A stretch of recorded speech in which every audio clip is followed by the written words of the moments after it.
don't do it because it's a cool thing to do. Like, I think this is the general also startup advice. Do it because your heart is in it, because you're really passionate about it, because you will need a lot of stamina. I mean, we have really gone through an ordeal, but what kept us going is that for us, this is just, we feel it's our calling, like our life purpose. I cannot, that wasn't the case when I was in banking or tech startup, that I felt this is what my life is about. That kind of actually led me to question everything. And now I feel highly resonant with what I'm doing. Like, I have no trouble getting up. I'm not saying it's always easy, the days, but I always feel highly aligned. Today's guest is Vincent Daranyi, the founder of Neos.life, a holistic ecosystem pioneering new ways of being and living rooted in nature, consciousness, and community. Vincent has brought together his entrepreneurial spirit and deep systems thinking to design an organization that builds physical villages centered on transformation, education, regenerative living, and human empowerment. His work invites us out of survival and competition mindsets into a more empowered humanity, simplified, connected, in harmony with nature, and driven by meaning. Now, before we dive in, if you're new to the initiation, I'd really encourage you to go back and listen to the first 9 episodes. They form the foundation of this whole journey. That first season traces the arc of our time, from the breakdown of the old systems to the breakthroughs that point towards humanity's next stage of evolution. It's the core thesis behind everything we explore on this show, and it'll give you a good context for today's conversation. With that said, Vincent Daranyi.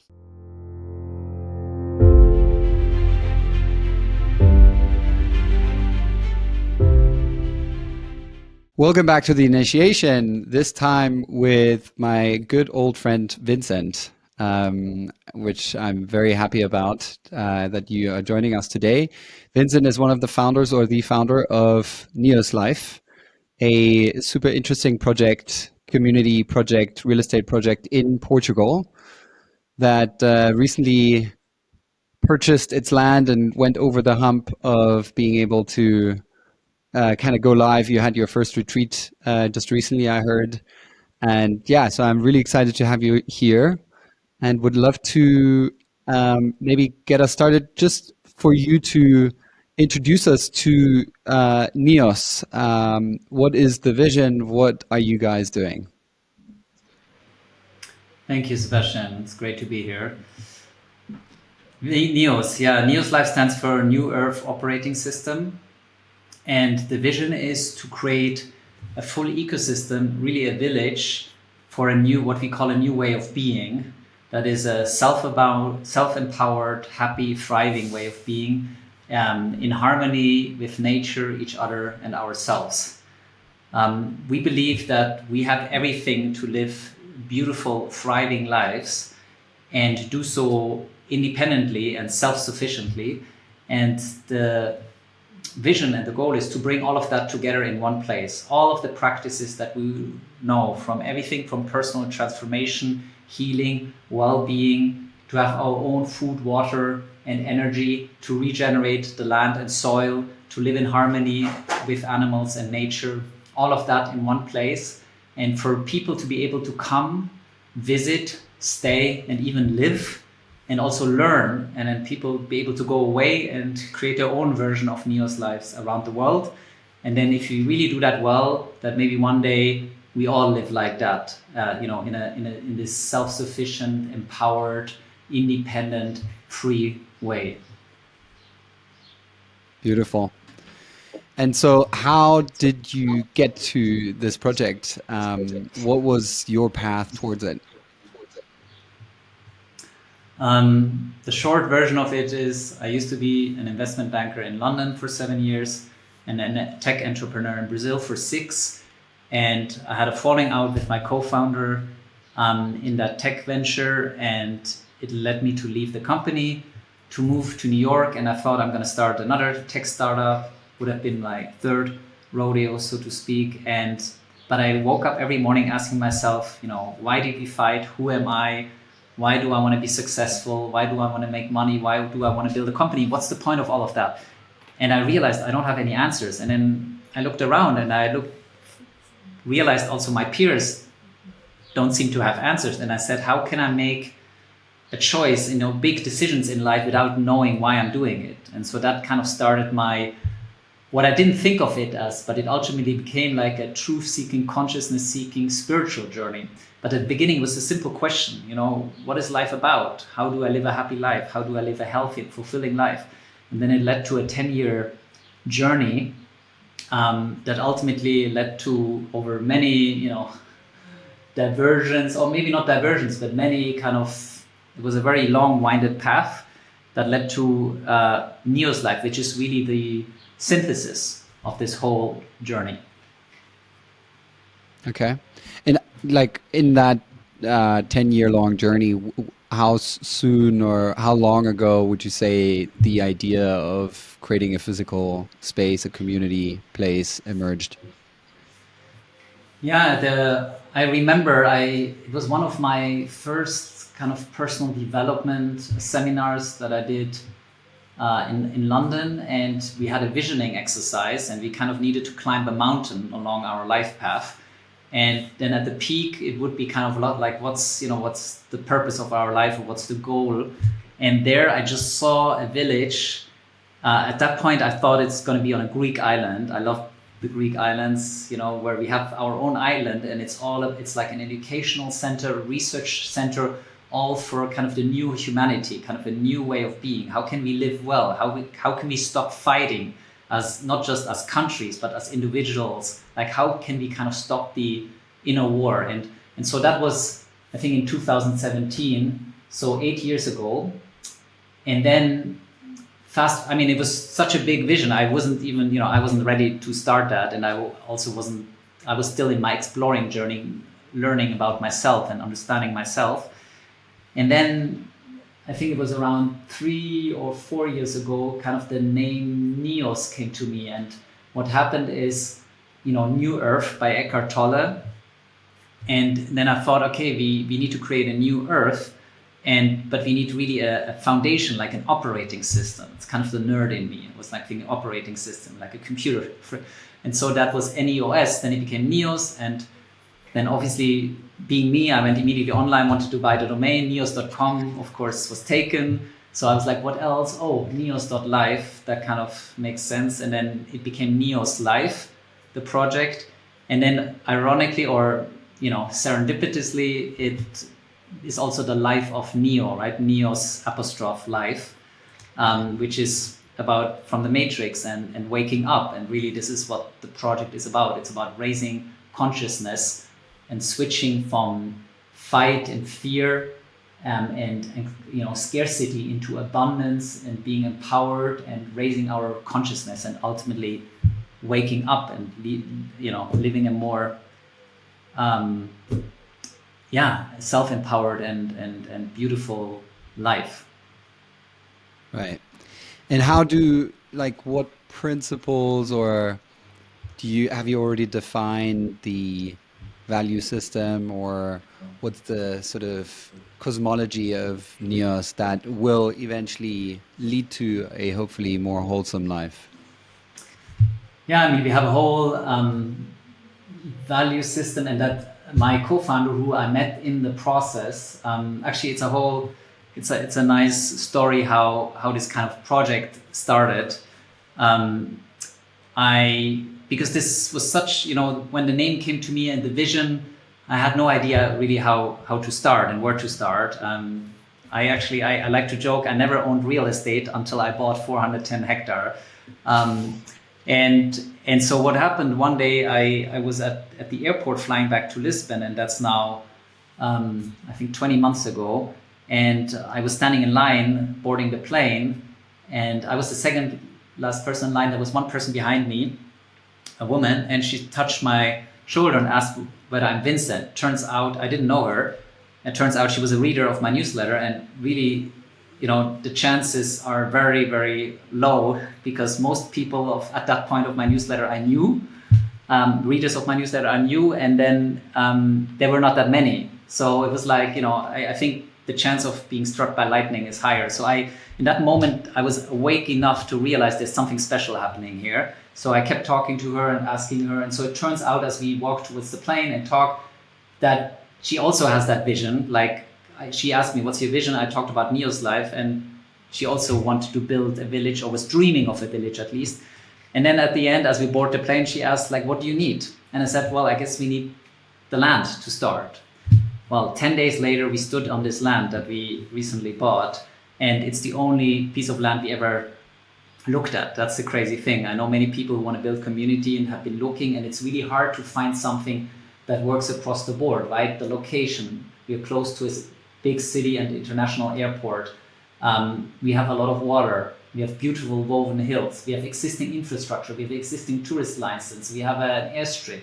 We have 200 cows and an existing agriculture. We have zoning that allows us a large-scale development. There's just many things that come together.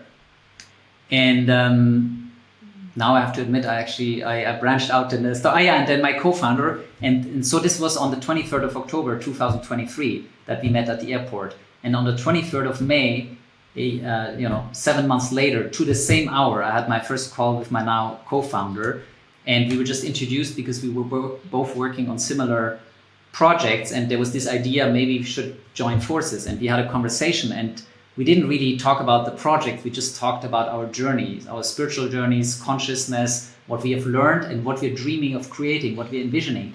And we, in the conversation, we realized we don't need to explain anything. We have the same.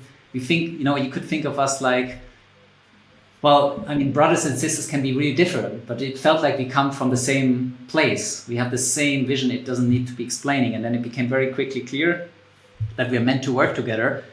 And then in hindsight, I also realized that this was always meant to happen, because you need both the masculine and the feminine energy to come together to be complete. And this is really also what this project is about. It's about bringing together what we have separated, right? The masculine, the feminine, the heart and the mind, the left and the right hemisphere, nature and man, so to speak. All of it is meant to be brought together, and we kind of dissected it. And that's why we're suffering loneliness and depression, because we kind of separated ourselves from nature, from each other, from the human connection.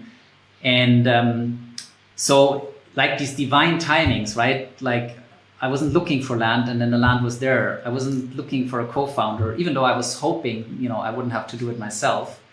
That person just popped up. It wasn't a job search. And so it's been really, in the process, also when it comes to the financing of the project, which was really an uphill battle. And we've been writing a newsletter where you can read everything about it, all the ups and the downs. And in the end, it all happened, not how we wanted and not when we wanted, but in a perfect way, because these struggles along the way helped us to prepare for what we are building, because what we are building really requires us to be in our highest self. And of course, that's a never-ending process. But if it would have been an easy process to get the financing together, we probably would not build from the place that we're building now. So for me, the continuous teaching in my path has been, I wanted a certain way, and then life or, source or God or whatever or the universe decides to do it another way, but it's always for my, it's always in support of my journey and what I'm here to do. Yeah. So like the obstacles will divert you in the direction that is meant for you. Is that what you're trying to say? Yeah, I would even say what feels like adversity, or like even, right. What I started our conversation with, like, my co-founder kind of forcing me, in a really not very pleasant way out of the business. It was a blessing in disguise. It wasn't pleasant. It wasn't fun, but it put me on a path that ultimately led to Neos.life. There would be no Neos.life, right? And so whatever we think is good or bad, we only know with hindsight. And often the most adverse circumstances, it can be diseases, health issues, divorces, losing money. And I've gone through several of those. They always accelerated my journey. And so we are meant to not fight what is, but like embrace it. And of course, in the moment, it's super tough. We just had our first retreat here, our first guests, with a new team, and was full of challenges and very, very intense and equally beautiful. But there were so many teachings in it. again, that now we can do it much better. And of course, my human self would have preferred for it to be all very smooth and easy. Yeah, yeah. Now, with all that said, paint the picture of Neos.life, let's say 7 years from now, with everything that you know and hold in your heart today. Well, seven. I mean, my co-founder, she did a beautiful job of describing, even before we met, kind of the vision. And when I read it, I was like, "That's Neos.life," and so that's a long form kind of essay. But what we really, the biggest, what we aim, the biggest difference. I mean, it will be physically beautiful. The land is beautiful. The energy of the land is beautiful, and we haven't even started doing anything. We will have beautiful architecture, a beautiful flow. There will be no cars on the land. But what we think will be the biggest differentiator will just how it feels and how the people that are living and working on the land in kind of what we call in what way of being they are, who they are being. So our vision is, as you come in here, even before you have an interaction or have done anything here, you feel that there's something different. You can kind of relax and expand, and your nervous system kind of calms down, and you feel inner peace.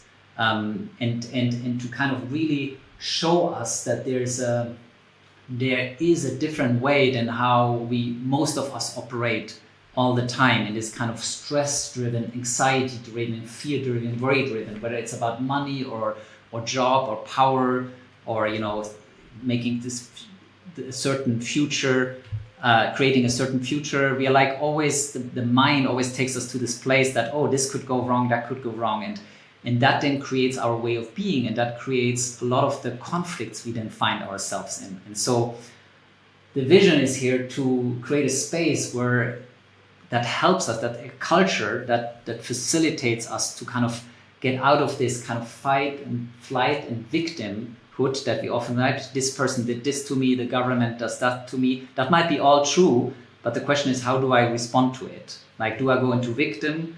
Am I in the drama triangle? Or am I moving into empowered, and I see everything that's happening as a gift for my evolution? And so I really envision kind of a utopia, but one that actually works and is sustainable, not like this dreamy. Like it's functional, it's financially viable. The people that live, the land actually is split into two parts, a north and a south, and in the middle we have a river and a lake. And the vision is that in the south we have 200 homes, 200 residences, and the people live there. And then in the north we have guest operations for up to 500 guests, including a retreat center, hotel, hospitality, conference center, healing center, and really also our own school. And then, as I said, potentially also an airport, our own water, food. So we have like a mini civilization.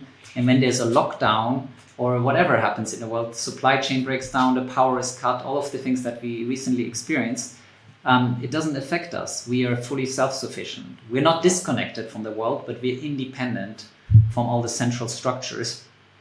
And we have our own internal economy. A lot of people who live there choose to spend some time in communal service, but not because they have to, but because they enjoy. You kind of plug your own tomatoes, maybe once a week for a few hours, or maybe you supervise the kids. And we have the old people looking after the kids instead of kids in the kindergarten and the old people in the old people home. Like, again, it's about bringing together what was never meant to be separated.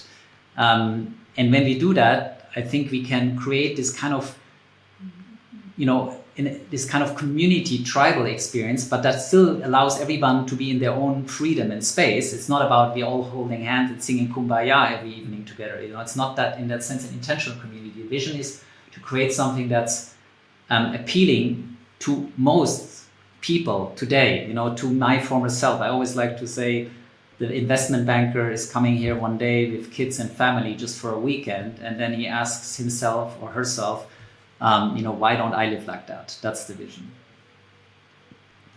And I sort of asked a similar question earlier, but like, do you plan to have a set of certain beliefs or practices Yeah. that underpin the culture and that sort of engender the wholesomeness that you're describing?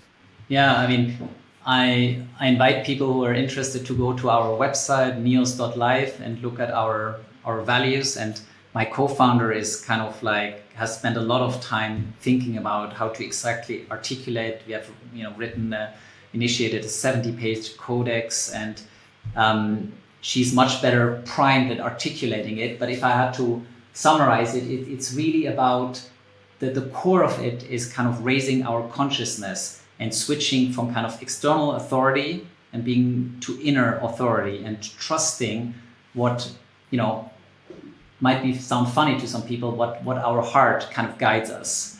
We're educated and programmed, so to speak, to operate from the mind all the time. And the mind is kind of a weighing machine and based on past experience. But the heart is kind of the connection to our true self. And it is kind of a guide. It will tell us like, kind of do this without telling us why. And the more we can trust this, the more we kind of get into alignment and the more fulfilling our life is, rather than relying on what we're told to do, and I think the earliest examples are always our parents want us to be X, but we want to be Y. And then society teaches us it's much better to be A than B because that makes more money, etc. But some of the most successful people are doing, you can become not that it's about money, but you can become, one of the most read authors. But if you ask your parents, they would probably not say being an author is kind of the career path you should take. And so we want to help people in their process, everything from kind of healing physical disease holistically to kind of working through our shadows and trauma to ultimately getting really to this place where you have full trust in yourself and your decision and your intuition and to follow through. And we believe that is kind of an awakened and fulfilling life. And so everything we do is around creating an environment and a culture to help you on this path to become your own sovereign rather than what everyone else tells you. And this everyone else hasn't also figured it out. That's the funny part, right? The people that tell us we need to do X or Y are usually not thriving themselves. They're just following the program like everybody else. Yeah, like I think we've talked about this before. I was in the process of setting up a somewhat similar project in LA in 2017 at the time. And previous to that, I had traveled quite a lot to different retreat centers, communities, lived in them, volunteered in them, etc. And a takeaway for me was that humanity is very much present in all its shades and forms and flaws and conflicts in these places. And yeah, so sort of what stuck with me was like that there's from my perspective, at least being, places like Findhorn or Esselen and others, there can be a sort of somewhat escapist mentality to moving into a place like that or working in a place like that. And then the problems that you've kind of escaped really show up almost magnified in these places because, wherever you go, there you are, that kind of saying.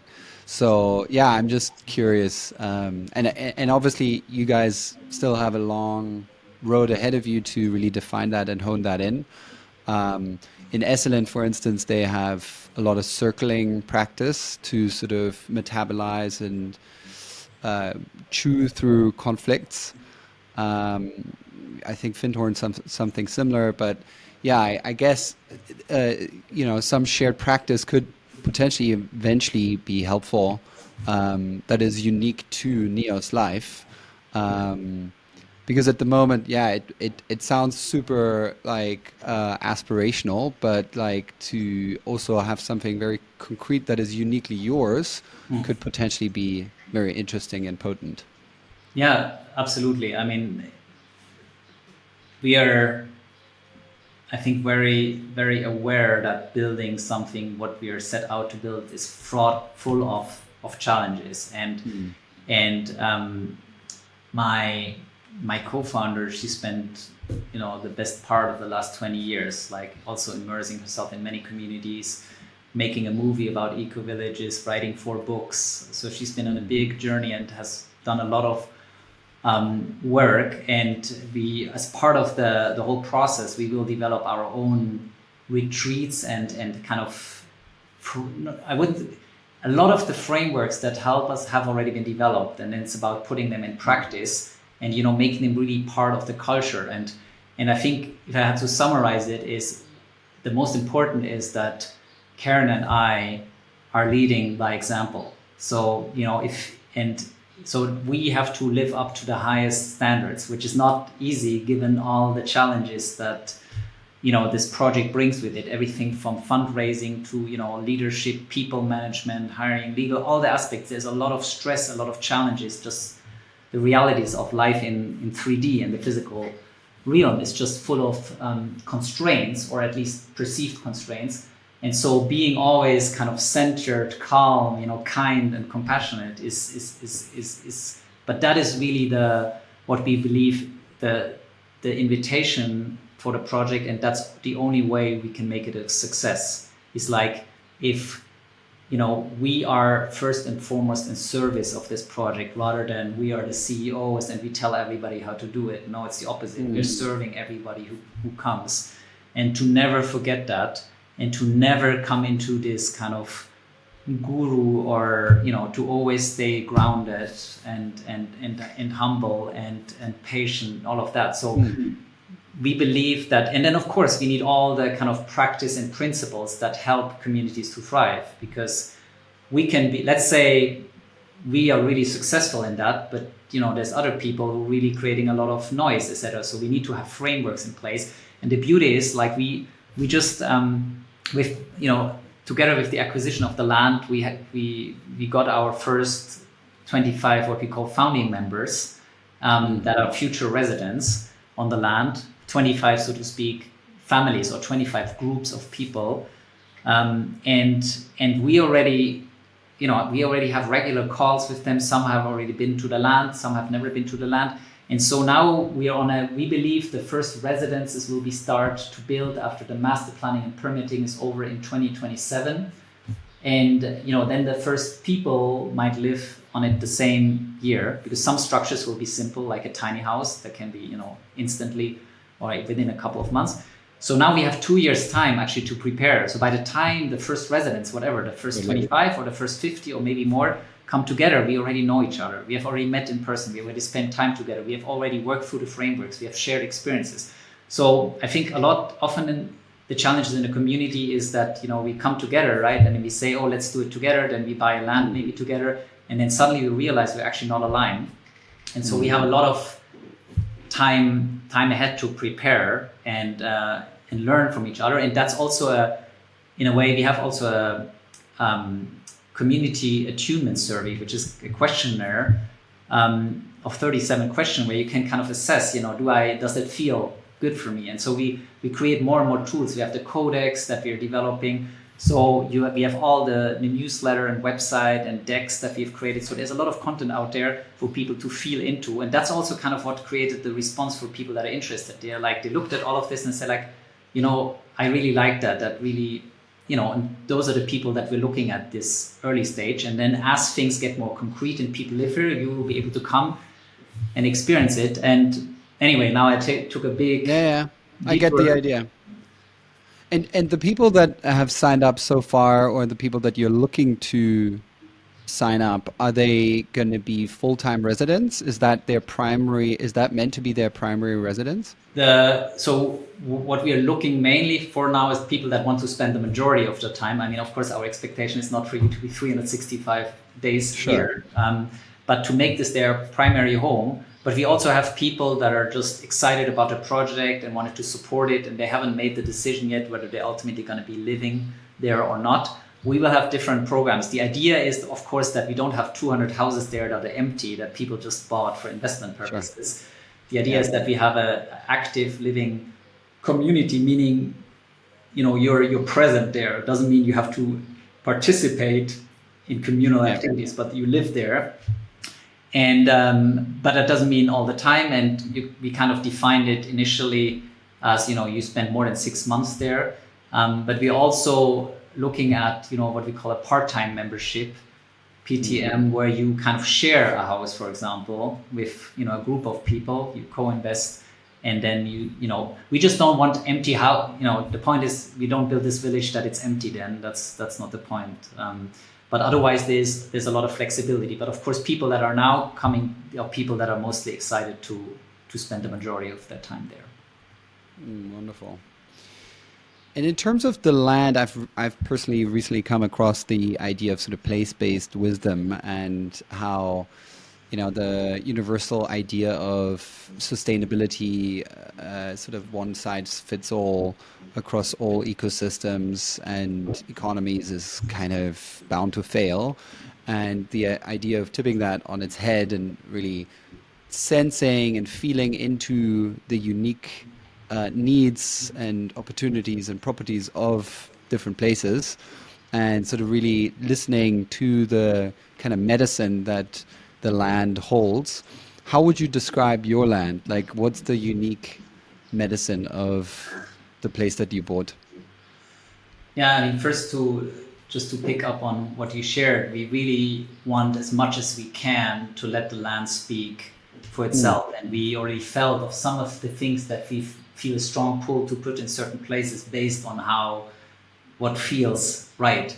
And then tomorrow, for example, I have a call with someone that practices geomancy, so we really try to kind of explore. Please explain. Not everyone may be familiar.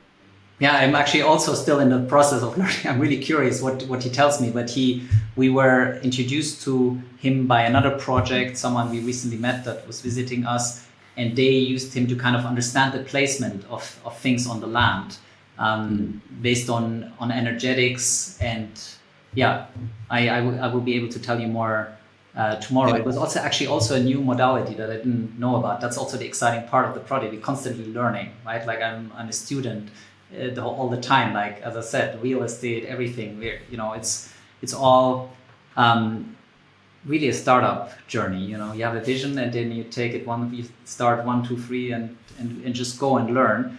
And luckily, there's so many people that are passionate about specific expertise, and it's just about bringing them all in. And that's the exciting part when you do something both at this scale and with this aspiration, as you said, then the right people come in. They're excited to be part, and because they have this big playing field where you can kind of create a new vision for humanity.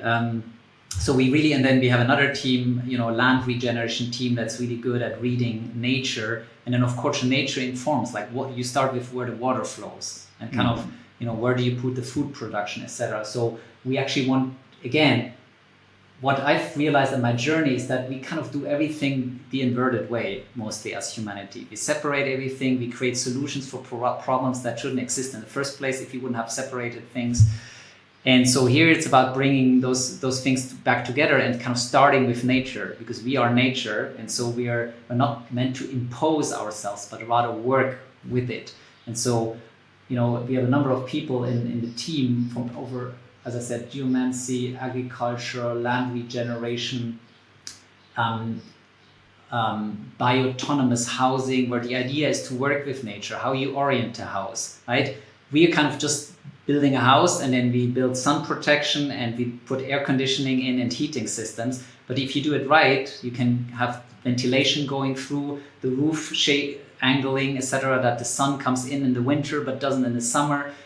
There's a lot of smart things we can do. You can also create autonomous housing, which means you don't have to build all the infrastructure and piping. So we want to deploy all these best practices, and there's people who have spent a lot of time, spent their whole life, and we want to invite these people to come and bring their expertise and then see it turn into reality on scale. Wonderful. And so with everything that you've done on this project, for someone who is thinking about doing something similar, what would be the first, let's say, 5 biggest lesson that you would communicate to that person? God, I mean, don't do it because it's a cool thing to do. Like, I think this is the general also startup advice. Do it because your heart is in it, because you're really passionate about it, because you will need a lot of stamina. I mean, we have really gone through an ordeal, but what kept us going is that for us, this is just, we feel it's our calling, like our life purpose. I cannot, that wasn't the case when I was in banking or tech startup, that I felt this is what my life is about. That kind of actually led me to question everything. And now I feel highly resonant with what I'm doing. Like, I have no trouble getting up. I'm not saying it's always easy, the days, but I always feel highly aligned because I'm working towards what, and actually that's also part of the philosophy at Neos.life, that you live your blueprint. Like, we believe we are someone before we come here. There is something like a soul, and you don't have to agree. But what I think we all can agree is that when children are born, they, for whatever reason, they have very different, inclinations or characteristics. For example, before I even could talk, I would take everything apart, like physically, devices, and try to understand how to work. And that's been like a red thread throughout my life. Like, now I've been 10 years on a journey of trying to understand life and how the world works and all of that. And I know that we share this passion. And so now I can take all of these kind of explorations that for many years made no sense to me. Like, why am I, who am I? My peers kept, raising the ranks in banking and finance and startups. Some became even billionaires with their companies. And I was like, I felt sometimes goofing around the world trying to understand who I am. And my parents would say, you had such a promising future, and now, but I kept going because there was something pulling me. And now I understand, because now I take all of these explorations and adventures and learnings, and they're coming together. I had to go to all these places, so to speak, both literally and figuratively. And so anyway, coming back to the number one, like, do it because this is what you feel you're meant to do. And that might actually be in itself a journey. I didn't know. I mean, I'm 47 now, and until 45, I didn't know that this is what I'm really going to do. And then when the land was there, I was like, okay, I guess it started. So it wasn't a controlled process. I just trusted. And sometimes that means you have to go through long periods of, questioning yourself, and even, have breakdowns. It's all part of the, what we call the hero's journey, right? And so this is all part. We also, I think, need to learn that all these seemingly negative experiences, they're formative. They're making us who we are. I wouldn't be able to build what we're building now if I wouldn't have gone through all the breakdowns and challenges. So one is kind of this clarity, because before you start something, really ask yourself, like, why are you doing it? Are you doing it because you want to get rich or successful or impress others? Or is it really from a deeper place of who you are? And then have, like, because only that gives you the resilience to seeing it through, right? Like, only because you have this deeper call, you will keep going, because we have many opportunities, like any, even, tech entrepreneur has, like, to give up. And we've both been on the startup journey, and it is super tough. And what keeps you going is when you're really clear that this is what you want to do. And then I think the other, like, big part, if you really want to create a village and a community, is kind of this inner work. Like, I mean, Neos.life is all around this, and no one will be forced. We don't have any dogmas or religions we subscribe to, but it will be a space that will be very conducive and inviting and empowering, because the people around you will do it. We will have the facilities, the facilitators, and so it will be very easy to evolve. But that's also the first call to ourselves, to Karen and me, to be in that work. Like, if I would say, okay, I've done all my work, I don't need to evolve anymore, I have ultimate wisdom, that would be the immediate failure of the project. So but it doesn't feel like even though it's hard, can be hard work, it doesn't feel like a constraint, or it's it's because I want to do this. It's kind of also natural. It's exciting to me. Not necessarily easy, but exciting. So that's another aspect, like this willingness to constantly learn and evolve. And when other people challenge me or question me, to be willing to really look deeply and say, okay, how can I own this? And this is, yeah, I think this is a core part of Neos.life, and I think a core part of, I believe, creating successful communities is kind of this switch from victimhood, oh, you're doing this to me, you're saying this to me, it's your mistake, to owning it. Like, how did I create that? What did I do that you speak to me like that, or that you treat me like that? Or what do I need to heal that I feel like you're, attacking me or challenging me? It's, in the end, life is just a mirror, and everything in life is a mirror to me. Like, you might be doing things that are not nice, but that's not relevant really for my own journey. What's relevant for me is like how I respond. And so I think this is going to be the crucial, not just for Neos.life and for my work, but also for humanity. If you want to get out of this fight, this war, this never ending conflict on all levels, right? We have it in the family and we have it on the geopolitical level. It's the same thing. Like, I'm fighting with my parents. It's the same fight that we have between countries. It's this unhealed trauma. And if you want to create a beautiful world, it starts with us, with me, within me. And that is a core. And I believe this is why many communities fail in the process. The intention is there, the willingness is there, but then there is maybe potentially a lack of commitment, or maybe a lack of consciousness to do what it takes. And I hope we can, we'll see, but I hope we can be successful here and inspire many other similar projects. So these were 3 points. Yeah, I think that's a good start. You just mentioned other projects. Have you studied other projects in more detail?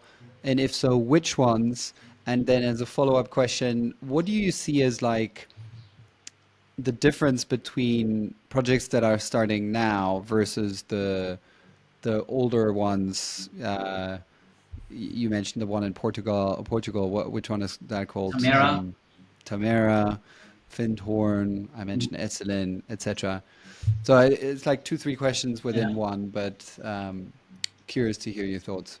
So this is a wonderful question that, if she were here now, I would refer to my co-founder, and maybe there will be an opportunity for her to speak on your podcast, because she has done this work, right? We bring different competencies to, and this was also beautiful. It's not just the feminine and masculine, but she has done deep work around that and could give you an extensive answer. I actually have never lived in another community. I've been looking kind of to live in community. I didn't travel the world and look at communities, but since I arrived in Portugal a couple of years ago, I've been more and more feeling this calling to live in nature, but I didn't want to live by myself in nature, even though I did that at times. And so I was looking, and I even explored some of the projects that were kind of just starting, but it never felt like, it just didn't feel right. And so I kept looking, and then the land came, and then I realized, okay, I'm doing it myself, and then we are doing it together. So yeah, I would just refer the question to her. Yeah, I mean, what comes up for me is like my wife and I were traveling 4 years ago, no, longer, 5, 6 years ago in India, and we visited Oroville as well. And they have this kind of blueprint that you can kind of copy paste to anywhere, which I don't know how successful that has been done around the world.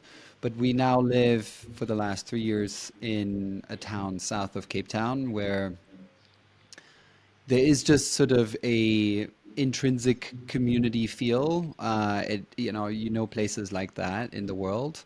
And I sometimes feel it would just take just a little, like a few sparks of like some systems and guidelines and sort of platforms that would just sort of jumpstart these kind of places into lived communities without actually having to set them up somewhere from scratch.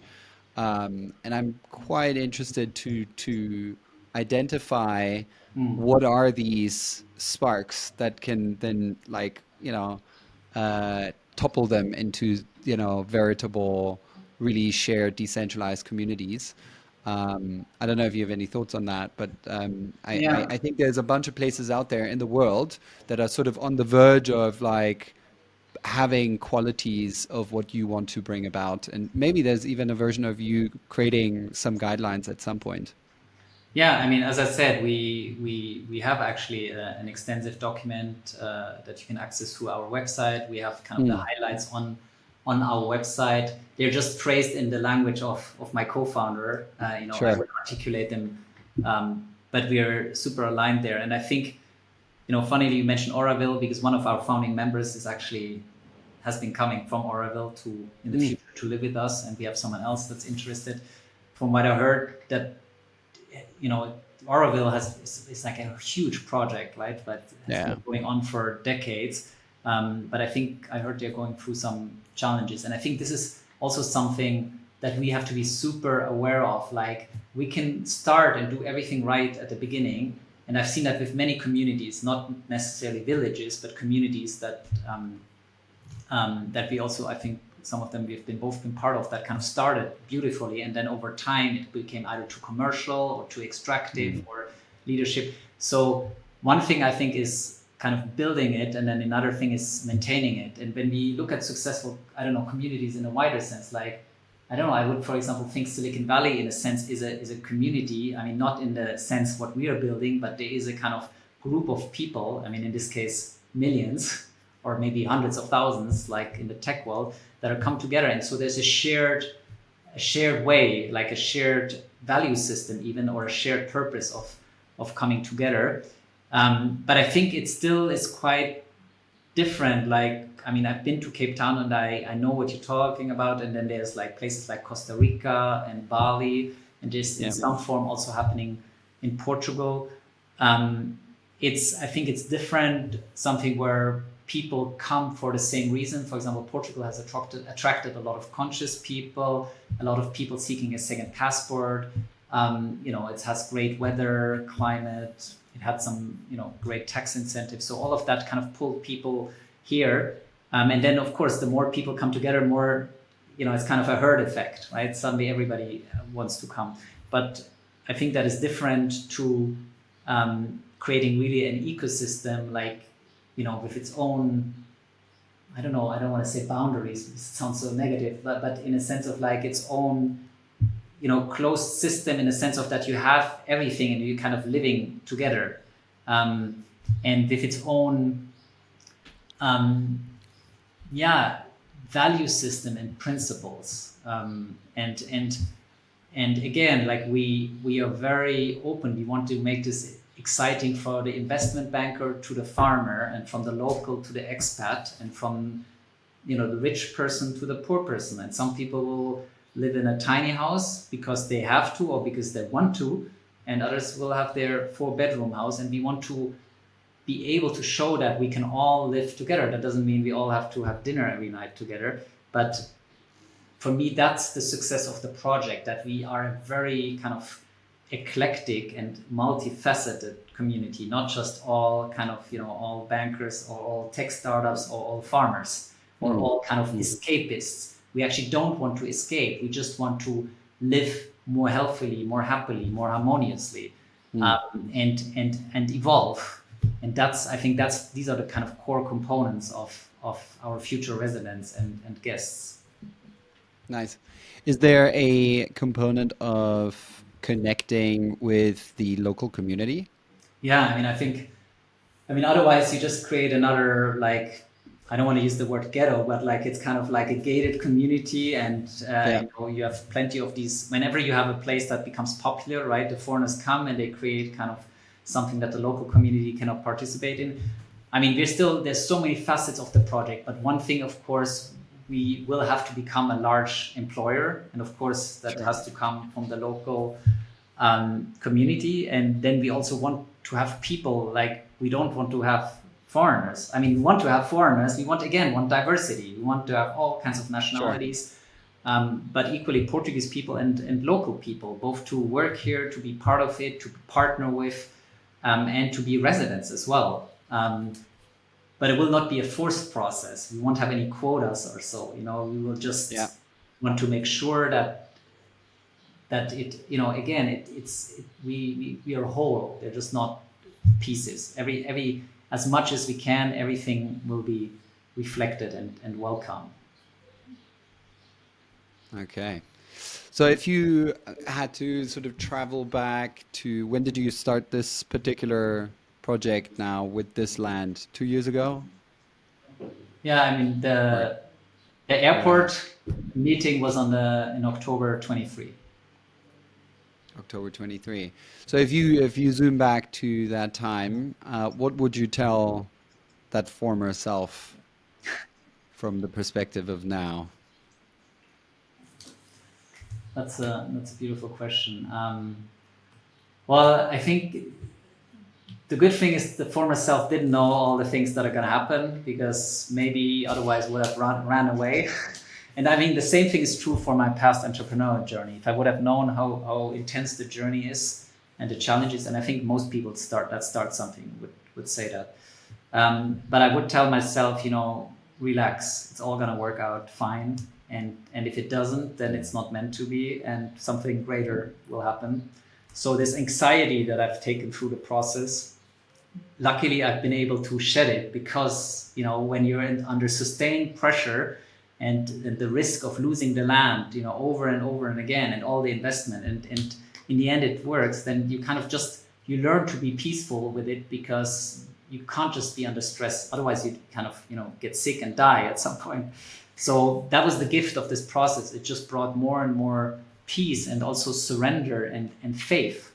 Faith became something really, not in a religious sense, but just like trusting the process, and also increasingly letting go of the need of control, right? The environment I kind of was educated into, like business and finance and banking, it's all about control, and controlling process, and mental and strategic. And what this process has allowed myself is to be just becoming ever, I mean, I'm still not this process is by no way concluded, but it has brought me a lot more peace and just trust. And I do the work that I can every day, but then I also go to bed, and I don't lose any stress of what I haven't been able to done yet, and what still needs to be done.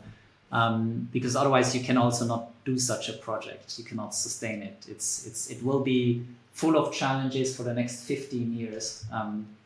So that's one thing, kind of, in a way, if you want to say it very colloquially, like chill, do your work. Don't just obviously sit, but chill in terms of detach from the outcome. Be committed to creating the outcome, but detach because it's out of my control. I think that would be the biggest, and enjoy the journey at the same time. It's intense, but it needs to be joyful. We want to create, and that's a conversation I often have with Karen, my co-founder. Is she said, we want to create a new way of being, but we're not yet in a new way of being. We're stressed. We're like, and she's right. And it's been really challenging at parts, but more and more we're learning to walk this path with grace and more trust. Great. I was just on for a second. Can you hear me? I can hear you, yes. Okay. Yeah, my internet had a little blip. Oh, wow, wonderful. Yeah, when you were talking, it reminded me of reading or listening to the audiobook of, I think the book was called Shoe Dog, the founder of Nike. Have you read that book? No, I haven't. Oh my God. It's kind of gut-wrenching to read the book. It's kind of painful because like you just realized through how much shit this guy, Phil Knight, had to go through to bring to Nike to what it is today. And I think that's, yeah, obviously true for most founders. Um, and yeah, I guess the qualities of entrepreneurship or, being a startup founder, um, come in handy in a situation like this, as in, what it means to work 60, 70, 80 hours a week and sort of really hustle relentlessly to pursue your dreams, which, if I look at some other projects or community oriented efforts, they sometimes fail or probably have not enough grit and real world entrepreneurial zeal to really like break the mold and make it actually happen in the physical world. So I guess there's a bunch of things coming together for you in this project.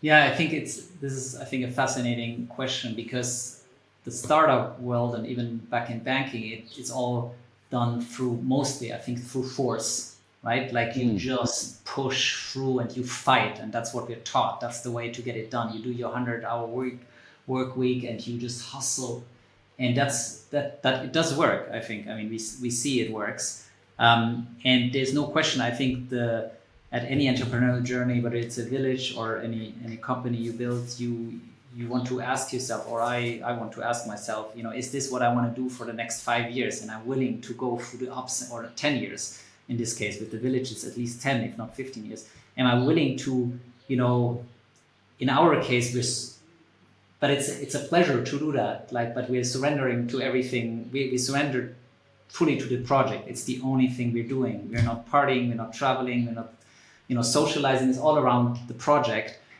but it's a pleasure. Like, it's been a choice, and I couldn't think of anything more exciting to do. So that gives me the grit, because I think what differentiates success and failure, however you want to define them, is persistence, is this grit. Like how most people don't start because they're afraid of what's to come and all the uncertainty, or they kind of give up. And that's usually when the magic happens. There's someone once told me, I don't know which type of military training group, but they have this program where you have to run with all your equipment for I don't know how many miles, and then you see the kind of final point. It's like a SEAL training or so, and you kind of see the car on top of the mountain that picks you up, and then as they approach it, the car drives off. And they say it's another 25 miles, and they're already dead, right? They've been already running 100. And that is the point where most give up, but some continue, and then turns out the car is just waiting, a mile down the road. It was just to test, are you willing? And I think and this is not about I don't think this is about what's right or wrong. That's something, a contract you make with yourself. And that's why I started also. Ask yourself, is this what I want to do with my life? Am I willing to give it a lot? And then I think you will succeed. I think you will succeed. It might take 20 years, it might take whatever, it might take all your resources, all your money. But if that's what it is, what gives you purpose, or what is your purpose, then then that's what you want. Or it will not work, and then it diverts you in the direction that is your exactly. Like it will, whichever path. way it will ultimately take you where we need to go. But so that's the force part. But I think there is, and that's what we are learning here, there is a way to flow with it. It doesn't mean it's not hard work, but it's kind of this, like, what I'm learning is not to control the process, to trust that I need to show up, I need to do all the pieces that you need to do to build this vision, but then to trust that the right people come, that the money comes, because I can't force it, right? I can have 300 investor conversations and everybody says no. So it's not about quantity, etc., but it's about kind of like plugging into this inner guidance and, I need to have this conversation today, or rather, because mentally I cannot make the right decisions, because the mind cannot read the future. The mind just, makes decisions and weighing based on past experiences, but we are moving into the future, not in the past. So this trust and this flowing with life and looking for the path that, it's not the right word, with least resistance, because it might be very difficult, but kind of that feels most natural. That's what I'm learning, which is very different than my last startup, and I think very different than what we are taught. Yeah, wonderful, beautiful. This has been, I think, quite insightful for anyone either interested in Neos.life or interested in setting up something like that for herself, for themselves.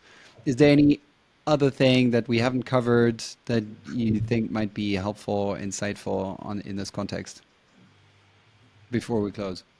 Yeah, I mean, we covered a lot. I think and there's a lot more to say. Maybe you have another opportunity, or you get the perspective of my co-founder on another Yeah, podcast. or we speak again in like 3 years and then Yeah, a whole let's do nother it. perspective. Revisit and see Yeah. how it unfolded. Yeah, I just want to invite anyone who feels resonance to check us out, Neos.life, and there's a huge amount also on Instagram. We also have a newsletter, news.neos.life. You can also reach us at connect@neos.life. We are currently in the process of our second round for future residents. We're always looking for passionate collaborators, partners. It's a huge undertaking. It takes a village to build a village. So yeah, please reach out if there was something that resonated. And then I hope I can welcome you to the village. Like, we're opening officially. We had our first retreat last week, and now we're doing some cleaning up and preparations, and then we'll be open for guests from end of July onwards. And Wonderful. so yeah, Yeah, I'm sure this will happen eventually. So inshallah. And so all the best for the next steps and growing it from here. Again, huge congrats for pulling off the sale or the purchase of the land. I've been following as a newsletter subscriber and sort of friend checking in every now and then, and really admire both of yours. Um, uh, Really persistence and perseverance in making it happen. It sounded like it hit many thresholds where it felt like it's over, it's not going to work, and then another did. light at the end of the tunnel appeared. So really big pat on the back, and yeah, just see if you can also get some time off to recharge and recuperate at some point over the next weeks and months, because I think it's just going to continue showing more challenges and sort of more milestones need to be reached. So make sure you guys are also in a good Yeah. place for the long term. Yeah, thank you, Basti. And like, luckily we have this beautiful land, right? The only Right. thing I need to Yeah. do to rejuvenate is to leave this office and scream Yeah. and walk out. So we do get the opportunity to do that and have a swim in the lake. And yeah, thank you for having me and for this podcast. Really appreciate it. Cheers. All the best. Thank you to you too. Bye bye.